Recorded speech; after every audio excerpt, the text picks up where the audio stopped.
Shalom à vous ce matin et soyez bénis, infiniment bénis en cette matinée de vendredi. C'est un jour béni de la main de l'Éternel, béni de la main de l'Éternel. Nous bénissons son sang de manière infinie au nom de Jésus.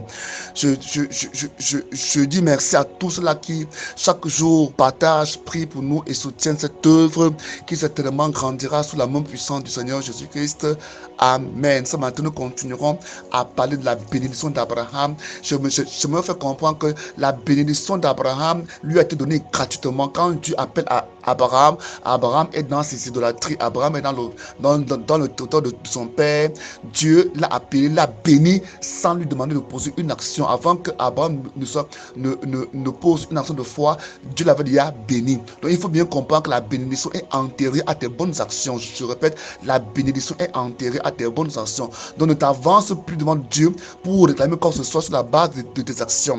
Ne t'avance plus devant Dieu pour réclamer quoi que ce soit sur la base de tes bonnes œuvres, tes bonnes prières, sur tout ce que tu fais. Non, avance devant Dieu te basant sur ses promesses en Christ pour toi, te basant sur Jésus-Christ devant toi. Amen. C'est sur Christ qu'est logé tes bénédictions. Je vais maintenant juste te parler de l'anthropologie, de la bénédiction de Christ, n'est-ce pas, qui commence en Abraham. Abraham a donc été béni, n'est-ce pas, parce que Dieu l'a aimé, Dieu l'a choisi, il a trouvé faveur devant lui. La Bible dit que Noé trouva faveur devant Dieu. Pas parce qu'il était juste ou bien commun ou bien droit, mais il trouva grâce, il trouva faveur. Alors ce matin, nous sommes au temps de la faveur de Dieu. Tu as la faveur de Dieu au nom de Jésus. Quand tu as la faveur de Dieu, Dieu prend soin de toi. Dans le livre de Ésaïe chapitre 64, et Ésaïe chapitre 64, verset 5, il dit: nous sommes tous semblables à des êtres impurs, notre justice est comme des linges souillés, nous sommes tous flétris comme un feuillage, nos fautes nous emportent comme le vent. La Bible dit que nos bonnes œuvres sont comme un linge sale. Ici, je parle à tous ceux-là qui croient qu'ils peuvent s'avancer devant Dieu et se réclamer quoi que ce soit à partir de leurs bonnes œuvres, leur carte de baptême, leur appartenance à une église, à une congrégation, à une communauté religieuse.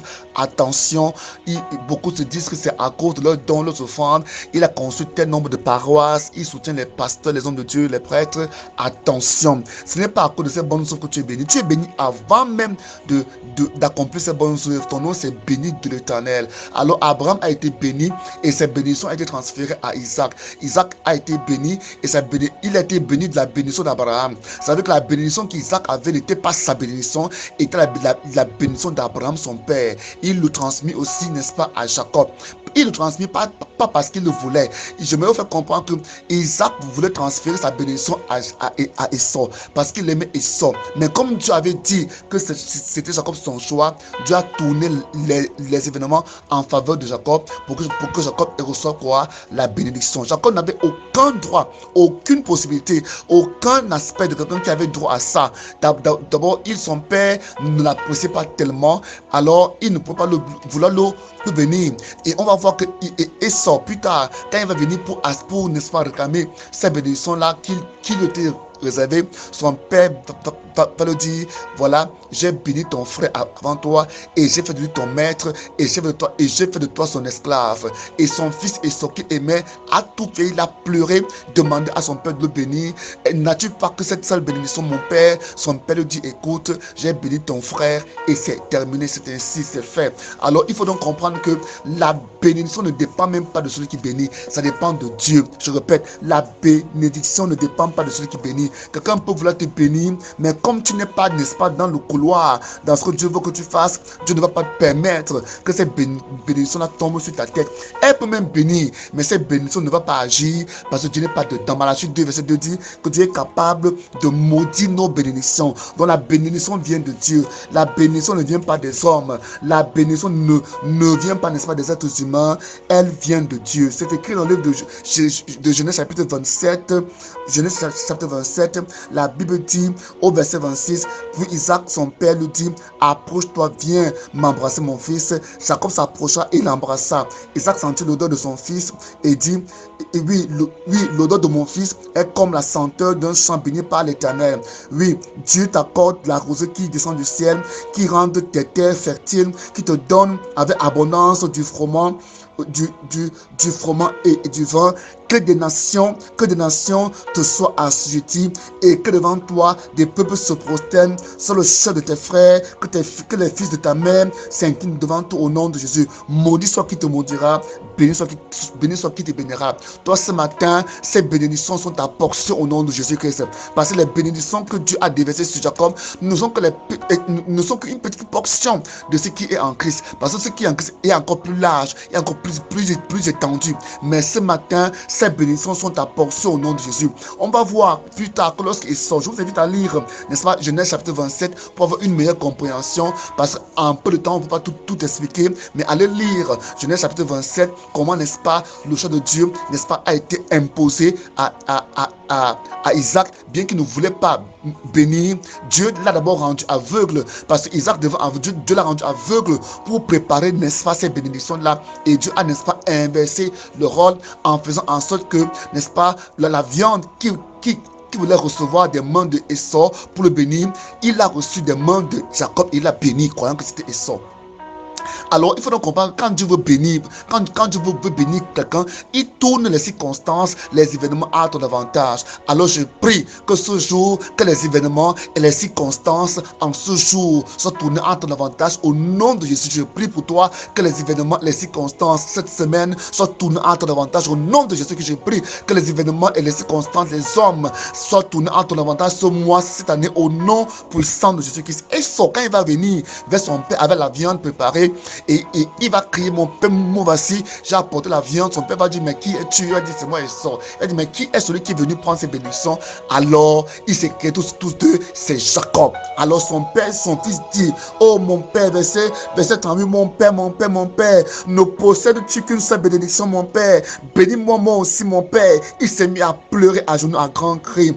Et Isaac, son père, resta un moment en silence, puis il dit, vois-tu, tu demeureras loin des terrains fertiles. Écoutez-moi la bénédiction d'un père qui aime son fils. Il dit, tu demeureras loin des terrains fertiles, loin de la rosée qui descend du ciel. Voilà pourquoi les bénédictions que ton père peut déposer sur toi, oui c'est bien, mais c'est encore mieux les bénédictions de Dieu. Vous voyez qu'ici, Isaac a cherché comment bénir, il n'a pas pu bénir. Il n'a fait que maudire. Parce qu'ici, quand il dit, tu demeureras loin des terrains fertiles, ça veut dire que tu demeureras dans les déserts. Et plus tard, ceux qui vont lire, n'est-ce pas, Genèse 28, 29, vous voyez que Esau vivait dans les déserts, dans les lieux arides. Amen.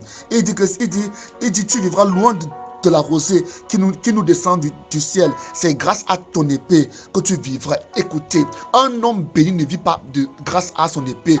Un homme béni ne vit pas grâce à son travail. Il faut comprendre que le salariat est une malédiction parce que le salariat est venu après la chute d'Adam. Quand Dieu lui a dit tu mangeras la sueur de ton front, c'est une malédiction. Donc quand il dit à Esau tu vivras de ton épée, c'est une malédiction. Nous devons travailler parce que c'est Dieu qui nous demande de travailler. Mais comprenons que notre bénédiction ne vient pas du travail, elle vient de Dieu. Nous travaillons pour être occupés, pour, n'est-ce pas, être des hommes actifs, parce que le péché vient de l'inactivité. Alors, mais la bénédiction de l'Éternel ne vient pas toujours par ton travail. Tu es d'abord béni, maintenant quand tu travailles, ça se manifeste dans ton travail pour, n'est-ce pas, venir sur le plan physique.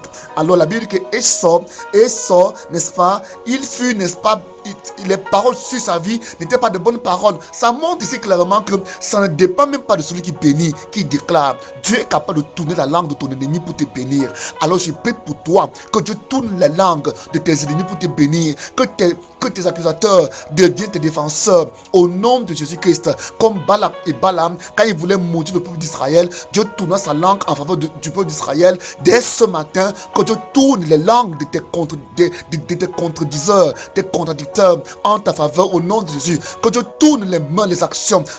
Je prie pour toi une fois de plus en ce matin, que le Seigneur dispose, que personne ne te maudit plus jamais, mais que la grâce de Dieu, que Dieu parle aux hommes au travers que Dieu te parle au travers des hommes, qu'il te bénisse au travers des hommes, que partout où tu iras, tu sois béni de l'Éternel, tu sois béni de l'Éternel, que sa grâce t'accompagne. Et comme il dit que c'est la bénédiction de l'Éternel qui enrichit, que ces bénédictions t'enrichissent, te préservent, te protègent, te gardent, te fassent aller de promotion en promotion, te guérissent, te délivrent, te rendent sage et intelligent. Que la grâce de Dieu soit sur toi maintenant et à toujours, au nom puissant de Jésus-Christ de Nazareth.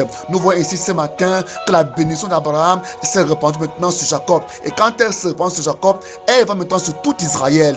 Demain, s'il plaît à Dieu, on parlera de la bénédiction en Moïse. Parce qu'ici, à partir de ce moment, la bénédiction qui a existé depuis Abraham va s'arrêter en Moïse. Maintenant, nous aurons une autre bénédiction en Moïse. Voilà, nous verrons cela demain, s'il plaît à Dieu.